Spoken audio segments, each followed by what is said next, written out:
Imagina só a notícia chegando, um exército está se formando para marchar contra você. Mas olha, não é um exército qualquer. A descrição é que eles são tão numerosos como a areia que está na praia do mar. Nossa, só isso já seria apavorante. Mas tem mais. Eles têm a tecnologia militar mais avançada da época. Muitíssimos cavalos e carros de guerra. Para um povo que luta a pé, como os israelitas, isso é praticamente uma sentença de morte. Exato, é um cenário de pesadelo. E é fundamental a gente entender como as nossas fontes de hoje apontam que isso não foi uma agressão gratuita de Israel. A gente está falando aqui do clímax de uma série de conflitos. Essa campanha do Norte, que a gente vai analisar a fundo hoje, baseada no capítulo 11 de Josué, foi na verdade uma reação.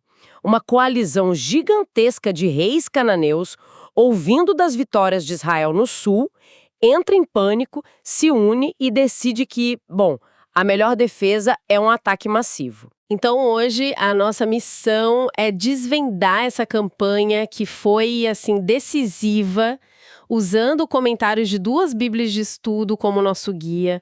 Vamos explorar a estratégia, os personagens e o significado por trás do que foi, no fim das contas, a batalha final pela conquista de Canaã. E tudo começa com um nome: Jabim, rei de Azor. As fontes descrevem ele como a cabeça de todos estes reinos. O que fazia de Azor e do seu rei?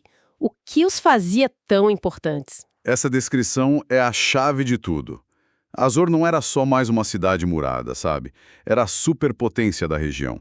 Pensa nela como a capital política e militar de todo o norte de Canaã. A arqueologia, inclusive, confirma isso. Revela uma cidade enorme, muito fortificada, sofisticada para a época. Então, quando Jabim, o rei de Azor, manda os mensageiros, ele não está pedindo um favor. Ele está convocando os reis vassalos e aliados dele para a guerra. Ele era o chefão. E, pelo visto, o chamado dele foi muito bem atendido. A lista de quem apareceu é enorme. Não foi uma aliança pequena, né? Não, de jeito nenhum. Foi algo sem precedentes. As fontes detalham a escala dessa mobilização. Jabim reuniu reis de Madon, Sinron, Aksaf, mas não para por aí. Vieram reis das montanhas ao norte, da planície ao sul de Quinerete, que é o mar da Galileia, das planícies costeiras e ainda por cima outros povos, amorreus, heteus, ferezeus. Nossa, uma união geral. Uma espécie de exército pancananeu. Aquela descrição de uma multidão como areia na praia deixa de ser só uma figura de linguagem, entende? Vira uma tentativa de descrever a realidade assustadora que eles viam. E a gente volta para a tecnologia. Cavalos e carros de guerra. Você mencionou que eram como os tanques da antiguidade. Para quem não está familiarizado com a Guerra da Idade do Bronze, o que isso significava na prática, no campo de batalha? Olha, era uma vantagem. Quer dizer, era uma vantagem quase absoluta, principalmente em terreno aberto. Um carro de guerra era uma plataforma de armas móvel. Geralmente levava um cocheiro e um arqueiro ou um lanceiro. Eles eram rápidos, podiam flanquear a infantaria com uma facilidade imensa, quebrar formações e, claro, causar pânico. O impacto psicológico devia ser brutal. Imagina, centenas desses veículos blindados vindo na sua direção a toda velocidade. Os israelitas eram basicamente um exército a pé. Numa planície, eles seriam massacrados. A situação era de uma desvantagem militar assim gritante. Ok, o cenário está montado. E é aterrorizante. Um exército gigantesco, tecnologia superior, pronto para esmagar os israelitas. Aí, a primeira coisa que Josué recebe é uma instrução divina que parece quase simples demais. Não tenha medo deles. É, fácil falar, né? Pois é, mas a orientação não para no encorajamento. Ela vem com ordens militares muito específicas. E são ordens que, à primeira vista, parecem bem estranhas para qualquer general. A instrução é que, depois da vitória, Josué deveria inutilizar os cavalos e queimar todos os carros de guerra. Espera um pouco. Isso é totalmente contraintuitivo. Destruir o melhor armamento que você acabou de capturar, do ponto de vista militar, isso soa como loucura. Por que jogar fora os tanques de guerra que você finalmente conseguiu? Imagino que alguns soldados de Josué devem ter achado essa ordem, no mínimo, bizarra. Com certeza. E é por isso que as fontes apontam para um propósito duplo aqui. Um militar e outro muito mais profundo, teológico. Vamos começar pelo militar, que é o mais óbvio. Ao jarretar os cavalos, ou seja, cortar os tendões das patas traseiras, eles se tornavam inúteis para a batalha. Permanentemente. Certo. E queimar os carros de guerra garantia que essa tecnologia não pudesse ser consertada ou reaproveitada. Era uma política de terra arrasada, mas aplicada ao arsenal do inimigo. Desarmamento total. Ok, a lógica militar de utilizar o equipamento do inimigo faz sentido. Mas ainda me parece um desperdício. Qual seria a outra camada de significado, a razão teológica? E é aqui que fica fascinante. A razão espiritual era o ponto principal. O comando era uma medida preventiva contra a autoconfiança de Israel. Ah, entendi. Se eles capturassem e começassem a usar centenas de carros de guerra, a tentação de confiar nesse poder militar, em vez de confiar no poder divino que lhes dava as vitórias, seria enorme. Eles iam passar a pensar: somos fortes por causa dos nossos carros. A vitória viria deles mesmos, não mais de Deus. Exatamente. Destruir o armamento era um ato forçado de humildade e obediência. Uma declaração física de que a confiança deles não estava na tecnologia, mas em Deus. Era um teste de fé no meio da vitória. Confiança acima da tecnologia é uma ideia poderosa. Então, sabendo que não podia enfrentar essa força de frente em campo aberto, como Josué sequer começou a planejar essa batalha? Qual foi o movimento dele? Ele usou a única tática que podia funcionar: a surpresa total. O texto diz que Josué e seu exército marcharam e caíram sobre a coalizão de repente, junto às águas de Merom. Provavelmente pegaram um acampamento inimigo durante a noite ou ao amanhecer, sabe? A coalizão, apesar de gigante, foi pega completamente desprevenida. O fator surpresa foi tudo, então. Foi crucial.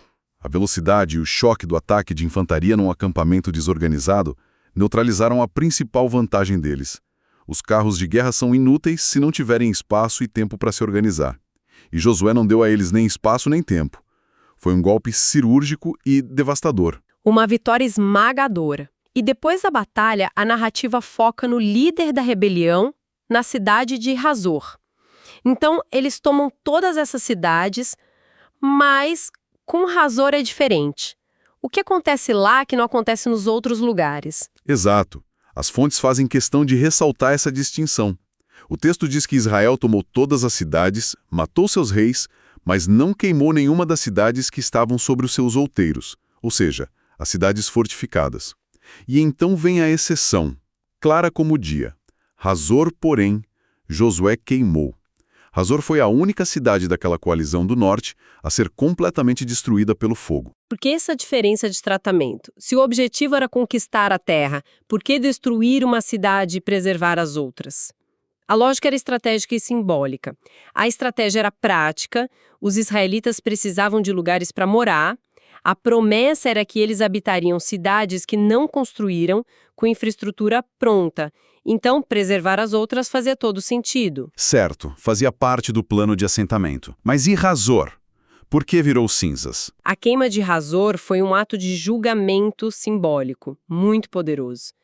Como a cabeça da oposição, a destruição total da cidade e fortaleza era uma mensagem inequívoca. Era o golpe final no centro nevrálgico, no coração da resistência. Significava que a liderança daquela rebelião tinha sido aniquilada de forma permanente. E aqui entra um detalhe fascinante que uma das nossas fontes menciona: a arqueologia. Ah, isso é sempre interessante. O que os arqueólogos encontraram em Hazor? No local da antiga Hazor, eles descobriram o que chamam de camada de destruição. É literalmente uma camada espessa de cinzas, escombros e tijolos de barro queimados, Nossa! com até 1 metro de espessura em alguns lugares. Isso indica um incêndio de proporções catastróficos, que destruiu completamente a cidade da Idade do Bronze final.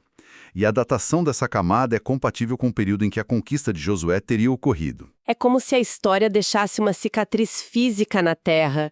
Isso dá um peso totalmente diferente à narrativa. O capítulo, então, faz uma espécie de resumo, e um detalhe que me chamou a atenção e que uma das fontes destaca é que a gente lê e tem a impressão de que tudo aconteceu em algumas semanas, né? Uma campanha relâmpago. Mas o texto diz: por muito tempo, Josué fez guerra contra todos esses reis. O que significa muito tempo aqui? Esse é um ponto crucial. Não foi uma campanha de meses. Foi um processo que durou anos.